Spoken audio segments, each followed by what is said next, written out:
Mr. Akojam. Mr. Akojam. Mr. Akojam. More important issues. Why is this not working?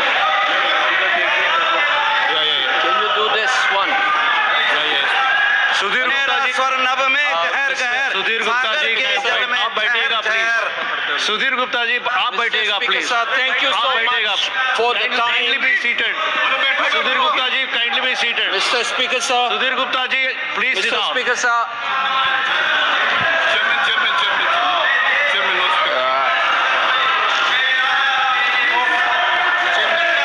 Sir, Mr. Chairman,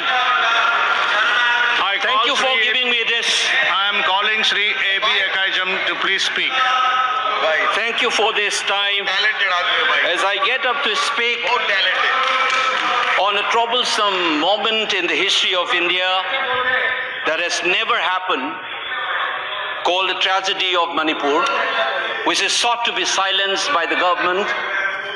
And it is an irony that such an important matter which is sought to be silenced gets an opportunity as the midnight hour approaches.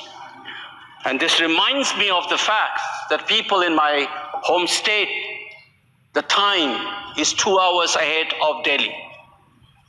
And we have been dancing on the tune of Delhi and the time that is supposed to be approaching 12 at the moment.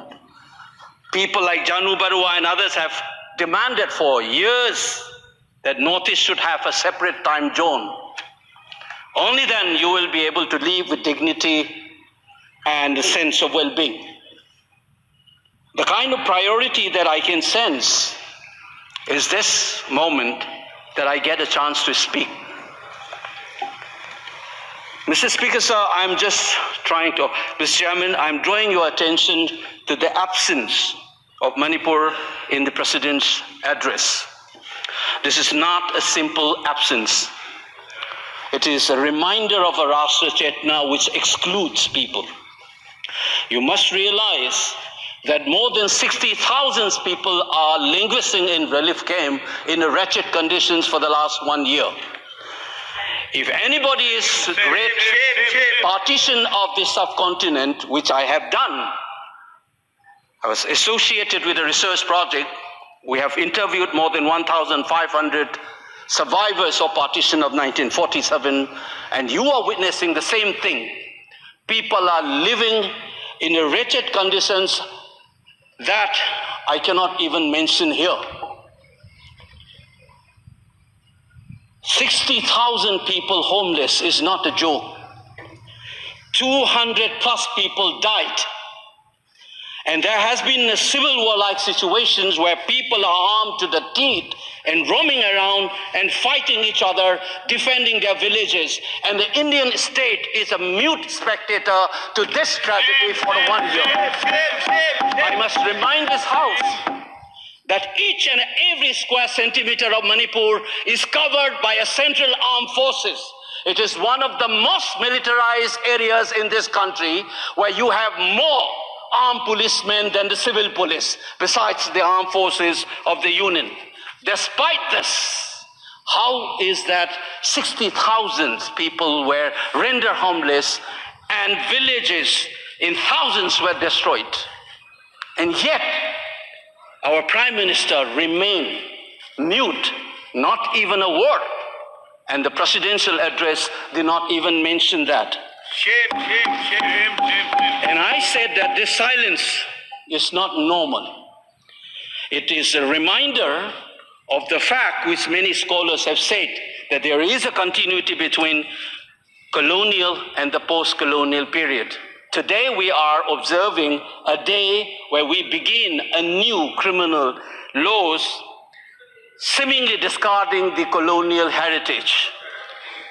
But as Ashish Nandi says, colonialism is a state of mind. It is a psychological phenomenon. It is an outlook, the way you look at the people, the way you look at the world.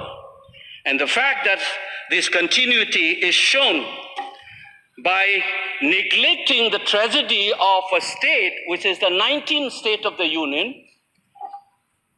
It is amazing to see that I get an opportunity as the midnight hour approaches to register this anguish and this hurt of the denial that this country has meted out to its own citizens in the state of Manipur. I must ask these questions to the House. Is this silence communicating to the people of the Northeast and Manipur in particular that you don't matter in the Indian state scheme of things? Major Laisam Jotin, who was awarded Ashok Chakra while grappling with suicide bomber, was a Manipuri. Who was awarded Ashok Chakra, you are dishonoring his own state. Major Ngangom Joy Datta, who was awarded Veer Chakra while fighting for this country and doing his duty as a part of the peacekeeping force in Sri Lanka in 1987, you are dishonoring this man. You are dishonoring the likes of the youths who hold the tricolor in international platforms. The likes of Mary Kom, Sarita Kunjarani, and Mirabai Chanu. You are saying that you don't matter in this country. Your state doesn't matter in this country. You are also saying that the likes of Ratan Tiam, the icon of the culture of this country, Arivam Sham Sharma, don't matter in this country. If you have an iota of concern for this state, there would not have been a silence. There would not have been a silence in this house, nor in the presidential address. This must be registered. Please raise your point of order. If you wanted to doubt the nationality and the nationalism of the people of that state, you must realize that these people have fought for the country. These people have brought Lural to this country.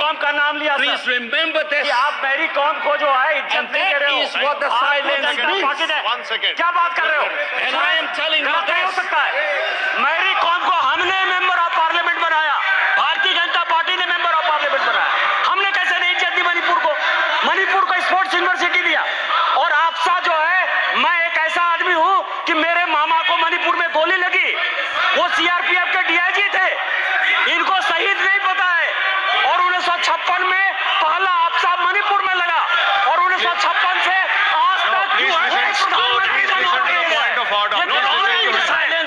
Congress के कारण मणिपुर की यह स्थिति है। 5 years after independence, can you negate this fact? We are talking about the inclusion of the Northeast history after 75 years. That's a classic exclusion. India was an anthropological subject, not a historical subject in the eyes of the colonial forces. And today, the Northeast remains outside of the history of the Indian history textbook. That is why you treat them as the other. And that's the silence. And the silence on the Manipur tragedy is not